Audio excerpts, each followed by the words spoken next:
yarn threaded in the carriage and you knit across. Now if you're a brother user and you have cast on combs, you can go ahead and hang that cast on comb. However, if you find this too fiddly to get on, your alternative is to use a piece of ravel cord or a strong piece of crochet cotton. So in this instance, you lay it on the first gate peg of the live stitch, lay it in behind, across to the opposite end, make sure it's one gate peg to the left of the live stitch, and you're going to apply pressure as you knit back. And you should be able to do at least 2 to 3 passes with this method. And then you can just pull this thread out from the side, and if you feel it needs some more tension placed on it for more rows, you would just reattach, keep pressure, and knit 3 or 4 more rows. Now that is a waist cast on. That is where you would have some fabric created, add in a line of ravel cord, and then do your main yarn or your garment yarn. And that depends whether you want an open cast on to do a welt or a hem, or if you'd rather have a closed cast on to have a finished edge. This will mean that you will have a lot of scraps and small amounts of yarn if you don't like the idea of having all these little scraps of yarn that you then have to unravel and bobbin back up. Then I would use a cast on rag, and I have a video for a cast on rag how to make one, but I will go over how to use it later on in the video. So if you are a cast on comb user, some of the cast on combs will have small pins on the end which rotate. These allow you to lock the cast on comb onto the gate posts for the initial cast on row. Make sure that the pins are pointing towards the machine. Place it in to the machine and then twist so that the tabs are now in line with the machine and it is hooked on to the gate pegs. You can let go of that now, it is secured. You can have your yarn threaded into the carriage and pull out your required needles, knit across, and then you can release the cast on comb and drop it down to apply the weight onto the live stitches. Again, this is an open cast on where you just need to create some waste yarn quickly. Here's a close-up of this cast on comb, which means that the hooks do point towards you when you use the side pin. Because the hooks are towards, what you have to make sure is that on the end it hooks on one of the pins of the comb but not on the rest, otherwise you end up with a loop on the end, which again, if it is a waste yarn cast on, that doesn't matter quite as much as if it was a cast on with your main yarn ready to do a welt.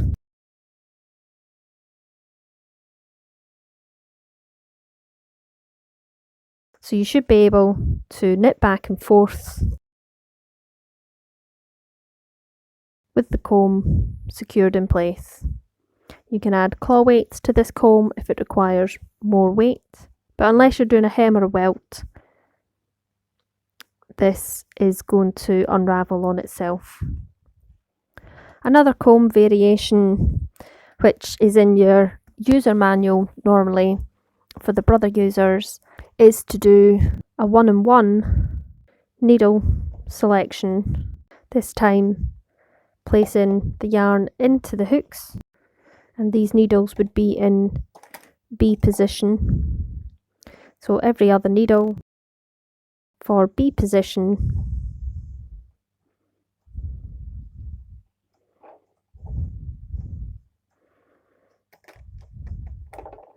and the other needles are out of work. This every other spacing means it is easier to hang the cast on comb with the hooks facing to the machine, and just make sure as you hang it, ensure it's centered and that the tail for the carriage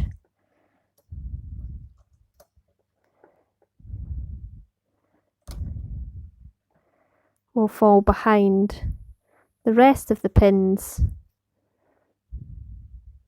so that again you don't end up with a large loop. Pull the remaining needles in between every other needle to working position, and then knit across.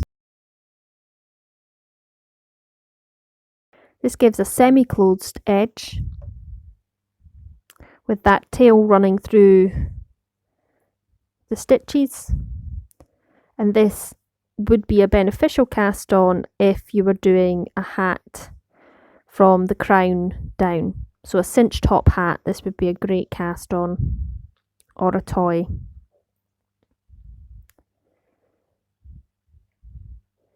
Some people have been known to do this cinch style cast on for welts as well, as they find it easier to catch the ladder and place it up to the machine instead of individual stitches.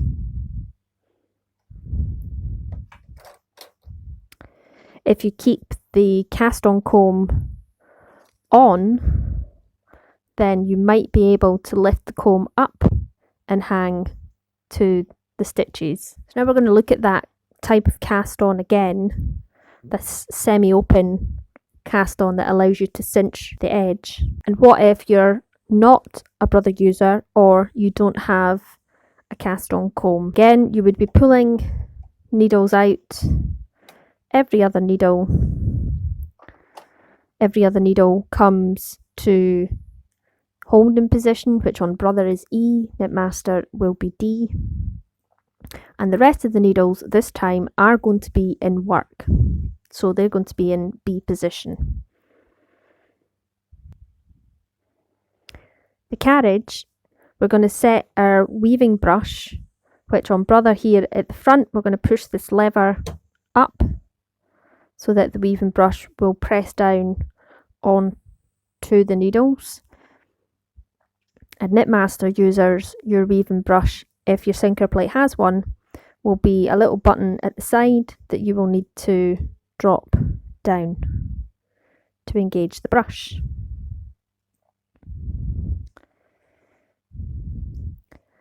Step 1 for this cast on is to lay the yarn over the needles that are in holding position, or E or D position, depending on your machine. Thread the carriage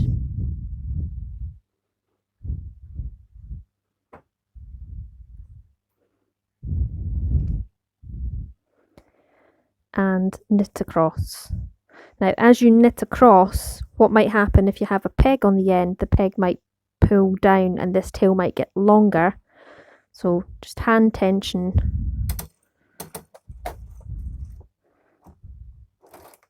until it wants to knit. And now you should see we have the same thing where the tail can be pulled through the stitches. Disengage your weaving brush, or you can engage both weaving brushes and knit for a few rows, or you can use your needle pusher to press on the fabric and pull the needles forward, and do that process for 3 or 4 rows. That just ensures that the fabric has a good start and you're not likely to get any unknitted stitches or floats, which sometimes can get caught up in the sinker plate and turn into a real mess and cause a jam or be quite frustrating. But if you have both the brushes down for the first few rows and then remember to disengage them, if you don't want to be pulling them forward, then that should give an effective cast on. So again here, if I pull this tail, all of these needles are held on that tail.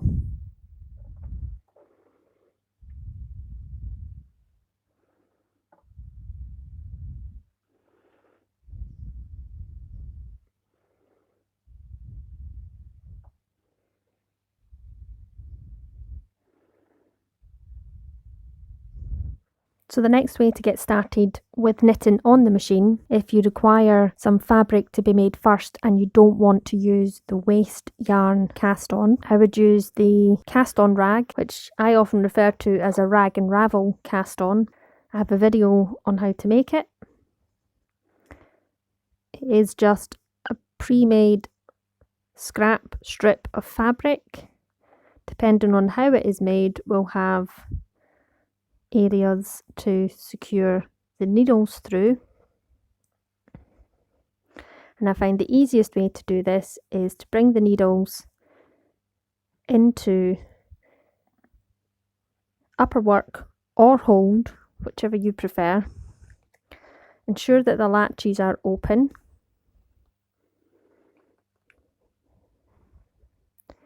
and decide what side you want to start from.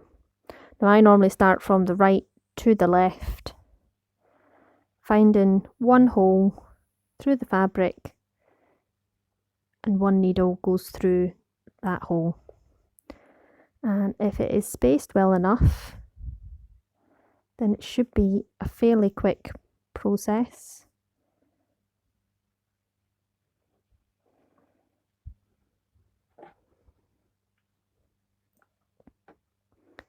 At this point you can hang claw weights into this. Pull the needles all the way forward. Make sure that it hasn't gotten caught on the gate pegs.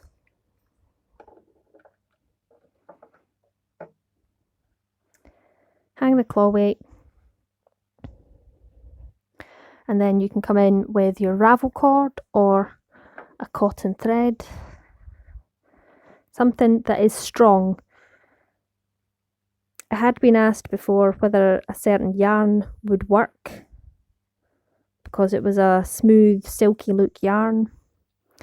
If you can't put a lot of pressure on it without it breaking, then it is no use for the ravel cord.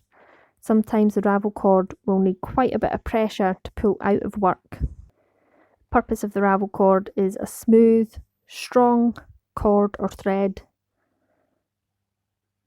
that allows your cast on rag to be released away in one motion from your main piece.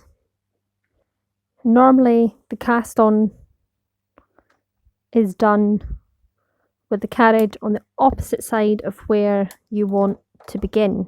So if the pattern says with the carriage on the right and you're going to do a cast on rag and ravel cast on, Start with your carriage on the left, hang your cast on rag, thread in your ravel cord and knit from the left to the right on tension 10.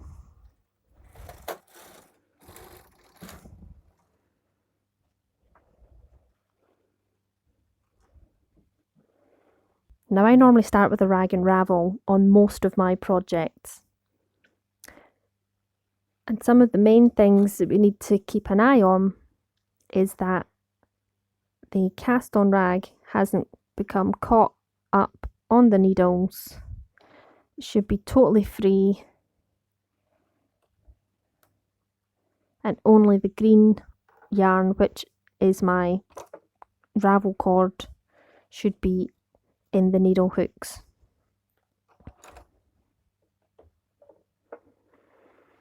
So the reason I use a rag and ravel to begin with is that it instantly gives me weight and keeps the stitches under control and in the hooks of the needles. And from here you can do any type of cast on.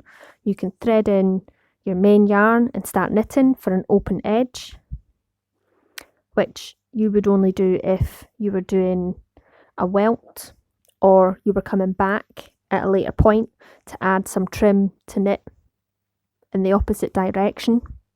But you can also do closed cast-ons from this. We're going to start with the needles all the way forward. The first one is an E-wrap, which most people will see, in which we start from the left, working across to the right, which is where our carriage is, and we do a counterclockwise wrap of the yarn. So coming in the space between needle 1 and 2, lay over the yarn. If you have a peg on the tail end, that helps to keep it under control. Your left finger is going to keep the stitch under control, and your right hand is going to do the wrapping of the needles. So come up to the second needle that we need to wrap, counterclockwise wrap.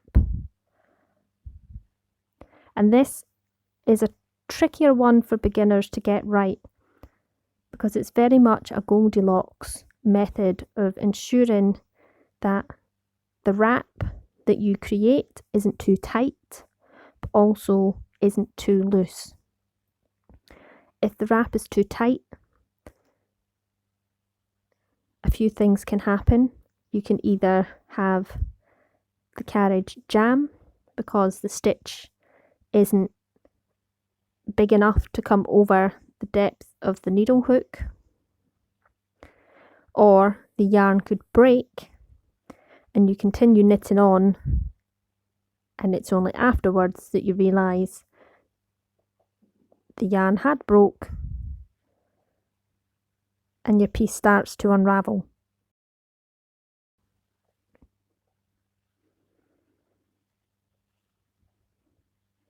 If it's too loose, then it might get caught in the latches of the needles or in the brushes of the sinker plate. But once you've wrapped your final needle, you can go over and thread the carriage.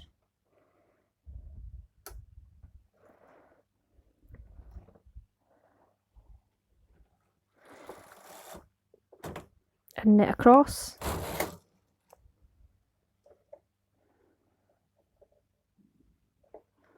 And having the cast on rag on there already eliminates the process of having to pull the needles forward every time. If you didn't have the cast on rag on here, say you had pulled the needles forward, cast on to the carriage, knit across, all the needles are now in work and you only have a tiny little strip of fabric on the front. For the next 3 or 4 rows you would have to come in with your needle pusher, press on the fabric at the front of the gate pegs and pull the needles forward to knit the next row. Some machines might not require this, but if you find you're having trouble casting on, knitting across and then knitting straight back, try pressing down the fabric and pulling the needles forward.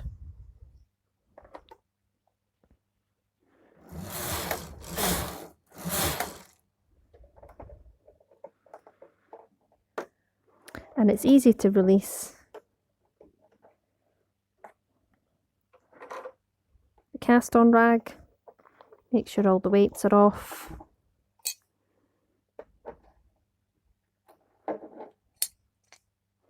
Again, if this was a open cast on, we would be coming in to pick up the open stitches to hang to create a welt before we remove the cast on rag.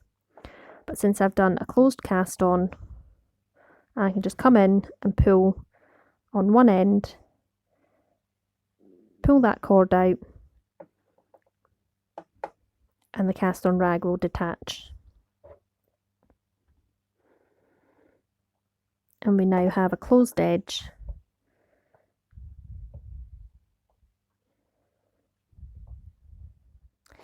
If you struggle with E-wrap, getting the tensions correct, then I'd recommend you have a look at a double E-wrap. And I enjoy teaching this to beginners because it allows them to control the size of the stitch that they create. So our needles are in B position. I'm going to start with the slip knot onto the first needle, tighten that down. I always use a peg to control my tail.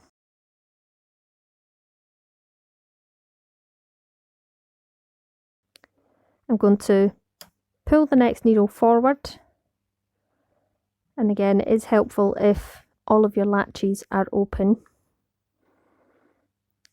I'm going to lay the yarn over both needles and I'm going to pull that first needle back to B position, and depending on how far back I pull it, I can make that stitch bigger or I can make it smaller by pulling on the working yarn. So again, one needle out, lay over both needles, first needle back to B. Needle out, lay over, first needle back to B.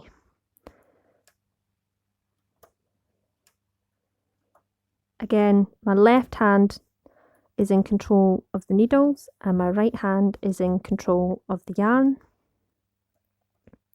Some people will have all of the needles pulled forward,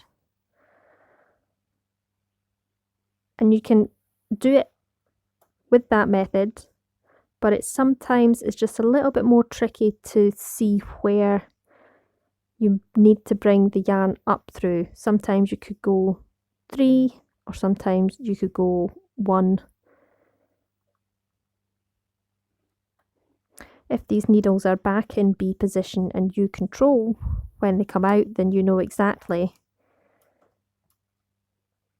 when it needs to be wrapped over and then the needle to knit back. Now on the end, we have no more needles to pull out, so all we do is wrap that last needle, knit back, and then go over and thread the carriage.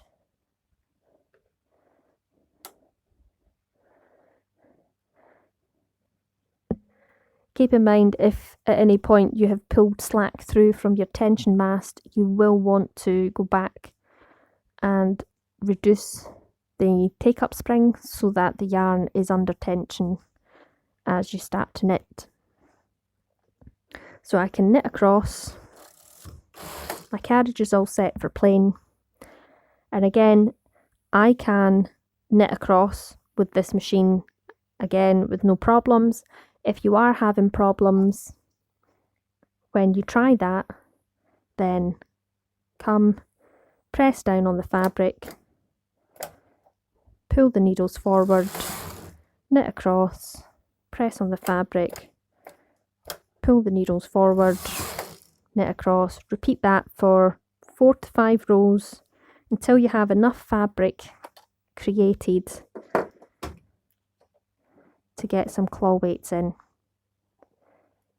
Hanging claw weights you don't want it to be too close up on the fabric.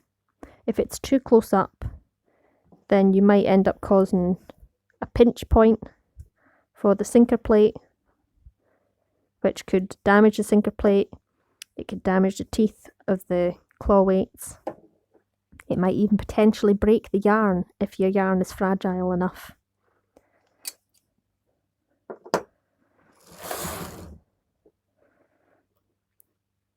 So ideally, with the claw weights on the edge stitches, just to have them behave a little bit better.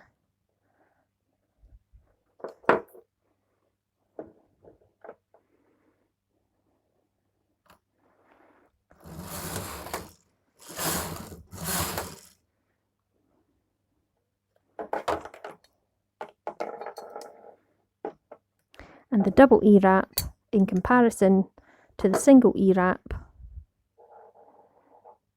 will give more of a layover braid effect on the edge, because you effectively have an extra wrap as you've knit a stitch. So we've done the E-wraps. However, what if I'm on the left hand side and I need to put the yarn over to the left? How would I then E-wrap the needles? If going from right to left to right, we did a counterclockwise wrap.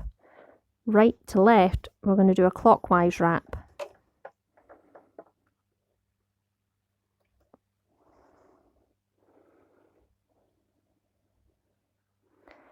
This all comes down to personal preference of how people want to work. Clockwise wrap is also handy if in a garment you're required to make stitches on the underarm, say for casting on an armhole on a jumper.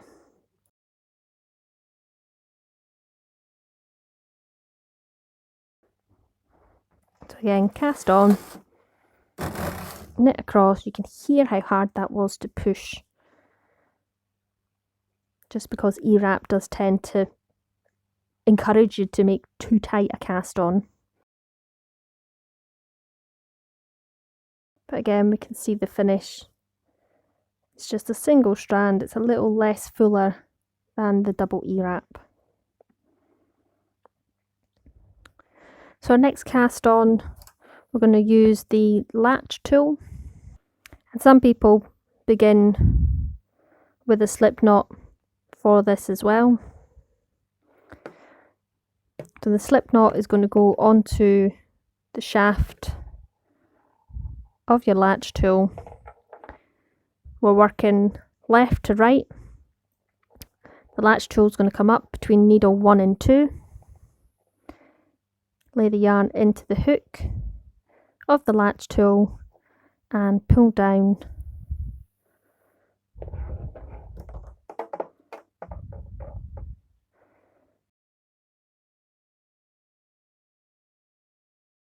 This time my left hand is in control of the yarn and my right hand is in control of the tool.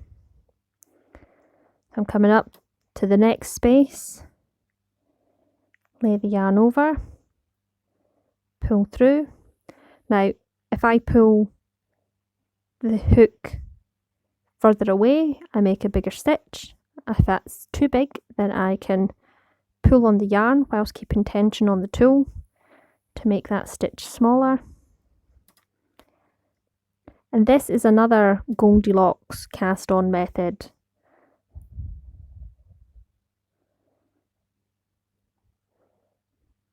Having it too loose will make the edge look messy. Having it too tight will make the carriage hard to knit across. So all I'm doing is just chaining around each needle,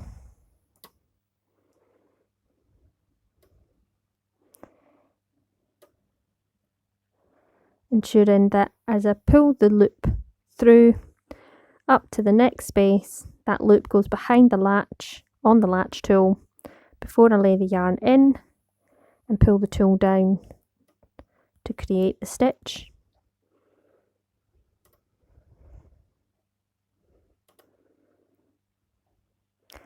And on the final needle, I'm going to bring the yarn down between that last space, and I'm going to put the hook,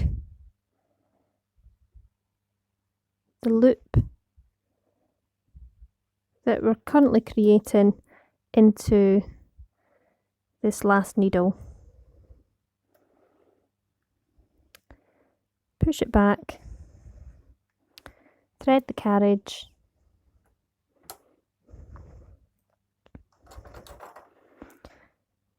you want to make sure that the chain is pushed all the way back on the shaft of the needle. Pushing it back might cause the needles to move, so have your finger or your needle presser in behind there as you manipulate that fabric, and then you can knit across. Again, this will be stiff if you've made it too tight.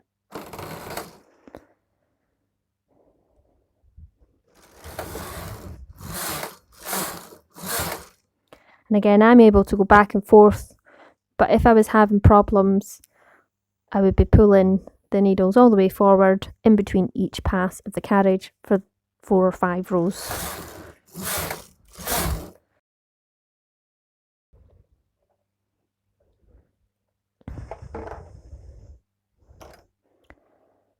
So the latch tool gives a nice chained edge, however it is not a stretchy cast on by any means in comparison with the rest of the fabric. So if you struggle with dexterity issues in doing the E-wrap cast on, there is a way that you can tell the carriage to work it for you. So the main setting that we have to do is slip, and that means that when the needle is pulled out to holding position, it will knit back, and then when it's in B position, it will slip. So Knitmasters, just turn the dial to S. Brothers, we'll have both our part buttons pressed in.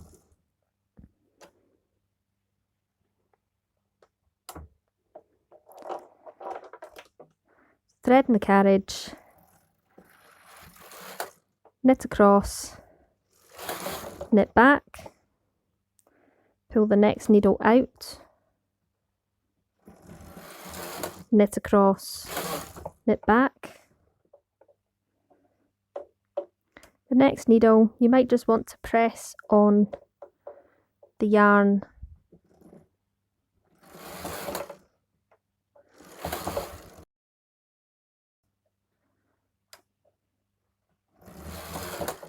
so that the needle clears. Now this is a lot more time consuming to do, but it is easier to just select a needle and then knit the carriage twice.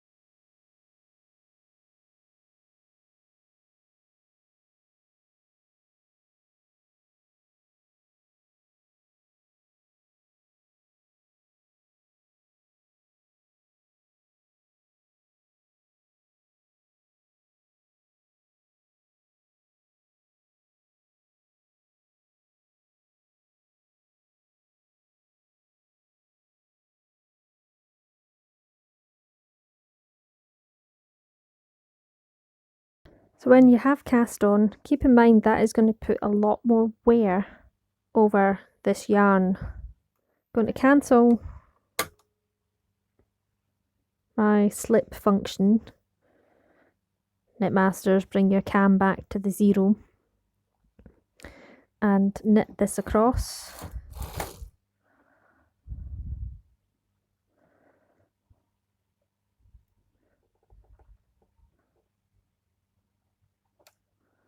Hold the fabric, pull it forward, knit back.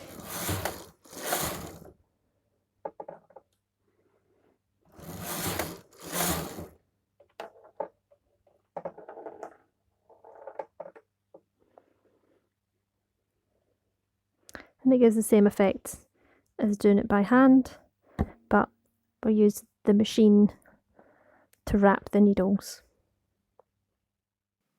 Don't forget to subscribe and hit the thumbs up button if you enjoyed this video. Feel free to leave a comment, and until the next time, you've been watching Button Mouse the Wee Machine Knitter.